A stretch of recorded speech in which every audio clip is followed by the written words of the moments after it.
اقدام نوبتی از مغازه بهترین. اکنون مول‌های تکنیکی باز هم دسترس است. در مغازه مول‌های تکنیکی بهترین تخفیف ایدانه اعلان شده است. تلویزیون پلازماوی، ماشین‌های جمع‌شویی اتومات، چنگ‌کشک‌های گوناگون و غیره. فرصت را از دست ندهید. میزاجان میتوانند مول‌های تکنیکی را به طریق کارت پلاستیکی، نقدی و یا کردیت دسترس نمایند.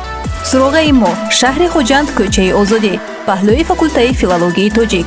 تلفن برای ارتباط 92 730 7770 و 92 779 90 60.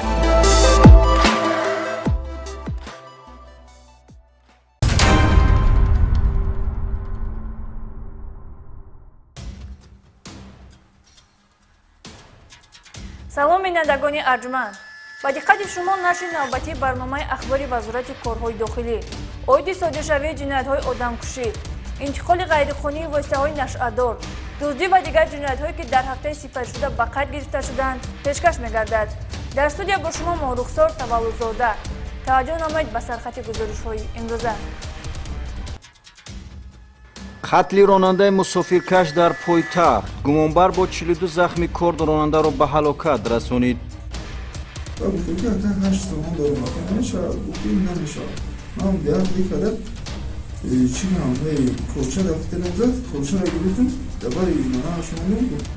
بی‌مسئولیتی والدین و مسئولین مؤسسه تعلیمی، نوبالغ همسبق خود را به قتل رسانید. سر گرفتیم در اینجای سر زدم هیچ که نفهمه گفته قلابی، زمین فروش مراتبه ششم به جوابگری جنایتی کشیده می شود. 3 نفر شهروندی نوحه رفت رو مبلغش رو گرفتن. این و دیگر خبر و گزارشات در نشر نوبتی برنامه اخبار وزارت کارهای داخلی.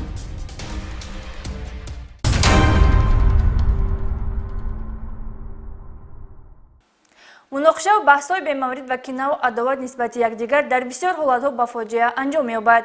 چنین یکدیگر نفهمی میان میزاج و راننده واسطه نقلیات کیروکش باعث آن گردید که یکی از جانب دیگر بیرحمانه به قتل رسانیده شود. عین حال گمانبر شده جنایت در حبس پیشکی قرار دارد. شرح مفصل این جنایت در گزارش همکارمون سیرالدین شکوری.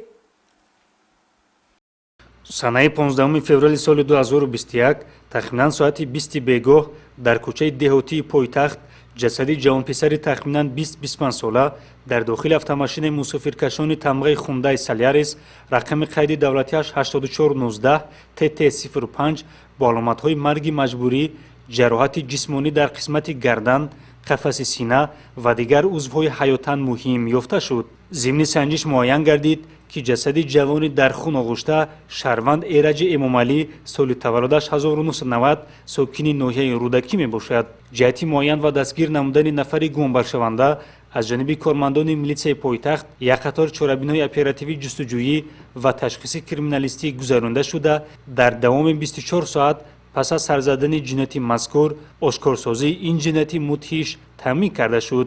معین گردید که جنایت مذکور را شهروند محیدینوف سیمومین سال تولدش 2000 ساکن ناحیه جیهون صادر نموده است. در نتیجه کارکردهای اپراتیوی جستجویی نامبرده از زادگاهش ناحیه جیهون دستگیر و به مقامات میلیسیای شهر دوشنبه دسترس کرده شد.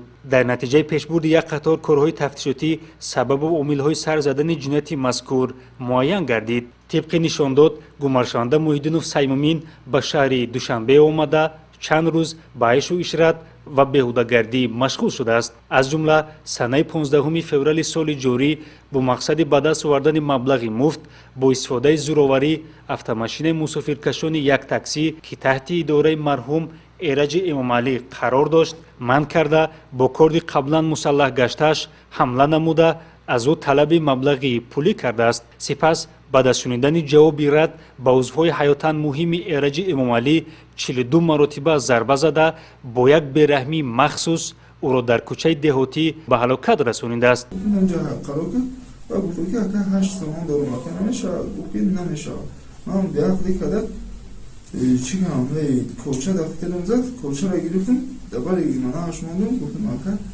Biraz guftum ki riski kalan ploşan megrim ankurajat kadın bari gardan damondum ki şafiyora mı tersi akorçara aydis قبل سراز علیزده مشابه ماشین دقیقه و در اون اخیران دکتر دارم که یکم کوچه زدگی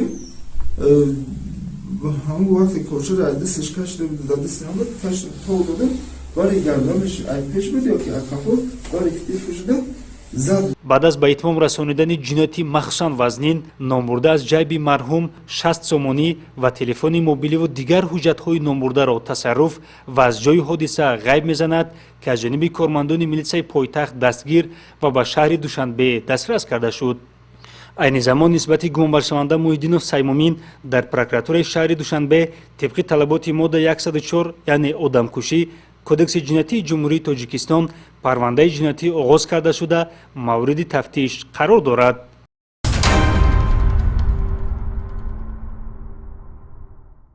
جای تأسف نگرانی است که کاستگی اخلاق، تربیت ناکفایت در عائله و بی‌نظارتی والدان نسبت تقدیر آینده فرزندان سبب دست دادن به جنایت‌های وزنین و مخصوصاً وزنین می‌گردد.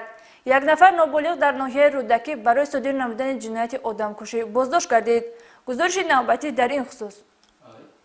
تعلیم و تربیه فرزند کاری سهل و ساده نبوده، اندکی بی‌نظارتی باعث به کردارهای ضد حقوقی دست زدن نابالغان می‌گردد. بی‌نظارتی و بی‌مسئولیتی والدین و توجه نکردن به رفتار و کردار فرزندان نابالغ حتی به آن آورده می‌رساند که نابالغان به جنایت‌های وزنین و مخصوصاً وزنین دست زنند. چنین یک بی‌مسئولیتی والدین و مسئولین مؤسسه تعلیمی در ناحیه رودکی به آن انجامید که یک نفر نابالغ 17 ساله از جانب همسال خویش با یک بیرحمی مخصوص به هلاکت رسانیده شد. جنایت سنه 25 ینوری سال روان در حدود جماعت دهاتی چهارتپه ناحیه رودکی روزانه در ساعت درسی در زمینه خصومت کوچک صادر گردیده است. همسالان بین هم مناقشه نموده، سپس گمانبر شده با مقصدی از حیات محروم نمودن همصنف خویش در یکی از منزل‌های استقامتی ناتمام حدود جماعت مذکور با سنگ به سر روی آخران زده او را به هلاکت رسانیده است. آخه سنگ گرفتیم در اینجای سر زدم هیچ که نفهمه گفته من اینجا الله تعالی گمانبر شده برای رویپوش کردن جنایت صادر نموده‌اش و از بین بردن ایزی جنایت شبانه به مکان حادثه آمده با مایع سوزشواری جسد همسال خویش را آتش زده است. نوابسته از چنین مکاری گمانبر شده نابالغ کارکردهای اپراتیوی کارمندان شعبه وزارت کارهای داخلی یک در ناحیه رودکی نتیجه داد و پرده از روی این جنایت مخصوصاً وزنین برداشته شد. وابسته به حالت جای داشته از جانب پروکراتور ناحیه رودکی با دسترسی ماده 104 قسم 2 کدکس جنایتی جمهوری تاجیکستان پرونده جنایتی آغاز گردیده در پیشبرد تفتیشات قرار دارد. با پیشنهاد مطلب مذکور از پدر و مادران نفران آنها را عوض کننده و مسئولین مؤسسه تعلیمی طلب کرده می شود که نسبت تعلیم و تربیت نابالغان توجه مخصوص ظاهر نموده هر یک عمل و رفتار آنها را زیر نظارت قطعی قرار دهند.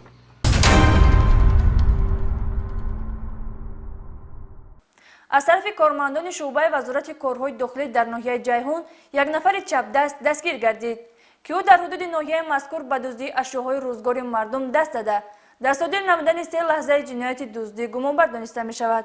گزارش همکارمان آفاق قادریان از ریاست وزارت کارهای داخلی در ولایت ختلان ادامه بخش این موضوع است.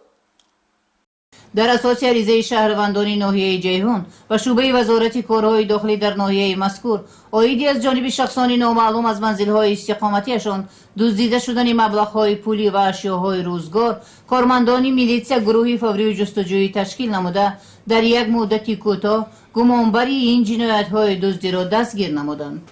نیزاموف سیجاه‌الدین سال تولدش 1999 ساکن ناحیه نامبرده شبانه با طریق پنهانی وارد منزل‌های استقامتی ساکنان ناحیه مذکور گشته از آنجا مبلغ‌های پولی، دوچرخه‌ها، تلفن‌های موبیلی و تلویزیورهای شهروندان را به یغما برده به جبر دیدگان ضرری کلانی مالی رسانیده است. نیزاموف در 5 حالت جنایتی دزدی گمانبر دانسته می‌شود.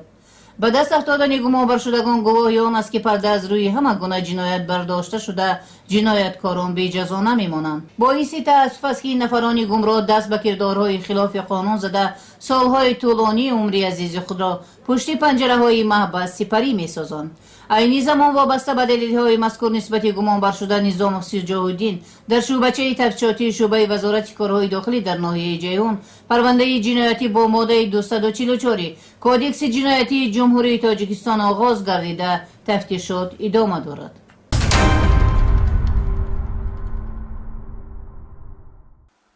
як нафар пешсудшуда ки 5 маротиба адои ҷазо кардааст инобат барои авомфиребӣ боздошт гардид. дастгиршуда аз сокинони ноҳияи вахш барои додани қитъаи замини назди ҳавлигӣ маблағ гирифтаву онҳоро саргардон кардааст. ҳамкоронамон оиди ҷиноятҳои содиркардаи боздоштшуда гузориш омода кардаанд. дар асоси аризаҳои сокинони ноҳияи вахш ба шӯъбаи вазорати корҳои дохилӣ дар ноҳияи мазкур оиди бо роҳи фиреб гирифтани маблағҳои пулиашон аз ҷониби Фаттоев Пардахон ки гӯё ба ин нафарон замин барои сохтмони манзилҳои истиқоматӣ ҷудо карда медиҳад, гурӯҳи фаврию ҷустуҷӯӣ ташкил карда шуда гумонбар дастгир карда шуд. Фаттоев Пардахон соли таваллудаш 1972 сокини ноҳияи вахш пеш 5 маротиба бо моддаи 247 кодекси ҷиноятии ҷумҳурии тоҷикистон суд шудааст. бо истифода аз боварӣ ва эътимоди мардум дар якчанд ҳолат даст ба ҷиноятҳои қаллобӣ зада маблағҳои пулии шаҳрвандонро аз они худ кардааст. зимни пешбурди корҳои тафтишотӣ муайян карда шуд ки номбурда дар содир намудани ҷинояти қаллобӣ ба маблағи 20 000 сомонӣ ба шаҳрвандон зарар расонидааст. 3 нафар шаҳрванди ноҳияи вахшро маблағҳошонро гирифтам, қисманашонро додам, қисманашон ҳозир пурра додагӣ нестанд. айни замон нисбати Фаттоев Пардахон дар шӯъбачаи тафтишотии шӯъбаи вазорати корҳои дохилӣ дар ноҳияи вахш бо моддаи 247 қисми 2 кодекси ҷиноятии ҷумҳурии тоҷикистон парвандаи ҷиноятӣ оғоз гардида ном бурда дар ҳабси пешакӣ қарор дошта тафтишот идома дорад.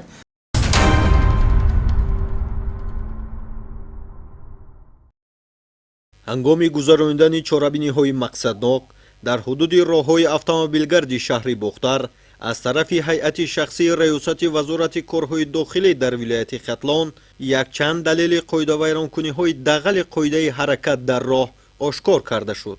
Ҷамолов Фарҳодҷон сокини шаҳри Бухтар ронандаи воситаи нақлиёти тамғаи Мерседес Бенз рақами қайди давлатияш 3043 S03 воситаи нақлиёташро дар ҳолати мастӣ идора мекард. Нисбати ронанда бо моддаи 332 кодекси ҳуқуқвайронкунии маъмурии ҷумҳурии Тоҷикистон протоколи маъмурӣ тартиб дода шуда аз рӯи тобеият ирсол карда шуд. айнан бо чунин ҳолат ронандаи воситаи нақлиёти Daewoo Lacetti рақами қайди давлатияш 210803 Пичугин Роман Владимирович афсари қисми низомии дивизияи 201 Русия дар ҷумҳурии Тоҷикистон лейтенанти Калон воситаи нақлиёташро дар ҳолати мастӣ идора мекард боздошт гардид. нисбати ронанда бо моддаи 332 кодекси ҳуқуқвайронкунии маъмурии ҷумҳурии Тоҷикистон протоколи маъмурӣ тартиб дода шуда аз рӯи тобеият ирсол карда шуд.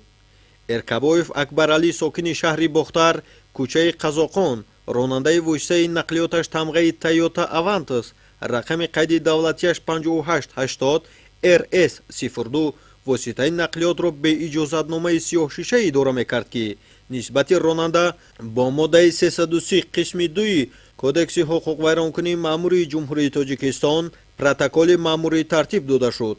Нуриддинов Нозимҷон сокини шаҳри Душанбе ноҳияи Фирдавсӣ кӯчаи Фирдавсӣ ронандаи воситаи нақлиёти тамғаи Toyota Corolla рақами қайди давлатияш 7004 ки воситаи нақлиёташро дар ҳолати мастӣ идора мекард аз тарафи ҳайати шахсӣ боздошт гардид ки нисбати ронанда барои дағалона вайрон намудани қоидаи ҳаракат дар роҳ ва дар ҳолати мастӣ ба сари чамбараки воситаи нақлиёт нишастанд бо моддаи 332 кодекси ҳуқуқвайронкунии маъмурии ҷумҳурии Тоҷикистон протоколи маъмурӣ тартиб дода шуда аз рӯи тобеият ирсол карда шуд.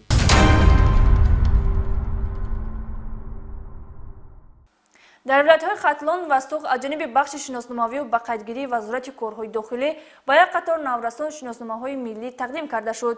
гузориши ҳамкорони мо дар ин хусус. имрӯзҳо аз тарафи кормандони хадамоти шиносномаи ба қайдгирии раёсати вазорати корҳои дохилӣ ва шӯъбаҳои вазорати корҳои дохилӣ дар шаҳру ноҳияҳои вилояти Хатлон бо мақсади таъмин намудани хатмкунандагон бо шиносномаҳои шаҳрвандии ҷумҳурии Тоҷикистон дар муассисаҳои таълимии миёнаи умумӣ, литсейҳо, гимназияҳо бо тариқи тантанавӣ супордани шиносномаҳо идома дорад. мувофиқи ҳисоботҳои омадӣ дар ҳудуди вилояти Хатлон 1354 адад муассисаҳои таълимӣ ба қайд гирифта шуданд. инчунин дар ин муддат аз тарафи кормандони хадамоти шиносномаи ба қайдгирии раёсати вазорати корҳои дохилӣ ва шӯъбаҳои вазорати корҳои дохилӣ дар шаҳру ноҳияҳои вилояти Хатлон оиди қонуни ҷумҳурии Тоҷикистон дар бораи афв вобаста ба қонунигардонии мақоми ҳуқуқии шаҳрвандони хориҷӣ ва шахсони бешаҳрвандӣ ки ба таври ғайриқонунӣ дар ҳудуди ҷумҳурии Тоҷикистон қарор доранд ва то соли 2016 ба мақомоти дахлдор муроҷиат намуданд бо шиносномаҳои шаҳрвандии ҷумҳурии Тоҷикистон таъмин карда мешаванд. баъди таъмини иҷрои қарори ҳукумати ҷумҳурии Тоҷикистон дар бораи тартиб ва талаботи пайвастшавӣ ба шабакаҳои алоқаҳои барқӣ ва хизматрасониҳои вобаста ба он ва қарори ҳукумати ҷумҳурии Тоҷикистон аз 3 апрели соли 2016 дар ҳамаи ҷамоату шаҳроку деҳоти шаҳру ноҳияҳои вилояти Хатлон корҳои фаҳмондадӣ гузаронида шуда истоданд.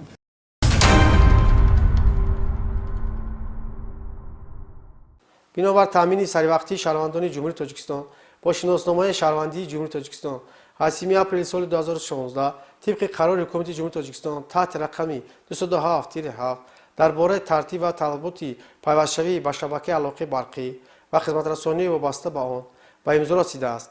барои шароити мусоид фароҳам овардан ба шаҳрвандон ҳангоми иваз намудани шиносномаи намунии соли 1996 ва шиносномаи намунии соли 2014 бо назардошти муқаррароти қарори ҳукумати ҷумҳурии Тоҷикистон ва қайдгирии симкортҳои мобилӣ бо шиносномаи намунии соли 2014 то 15 феврали соли 2022 тамдид карда шудааст ки як соли дигар муҳлат боқӣ мондааст. аз шаҳрвандон эҳтиромона хоҳиш менамоем ки бо мақсади такрор наёфтани ҳолатҳои қаблӣ яъне навбатпоии тӯлонӣ сарф накардани вақти шаҳрвандон ки чунин ҳолатҳо дар солҳои 2019 ва 2020 ба мушоҳид мерасид онҳоро зарур аст ки барои ивази шиносномаи намунии соли 1996 ва намунаи соли 2014 аз имкониёти мусоиди бенавбатпоӣ сари вақт ба хадамотҳои шиносномӣ ба қайдгирии маҳалли зисти худ муроҷиат намоянд.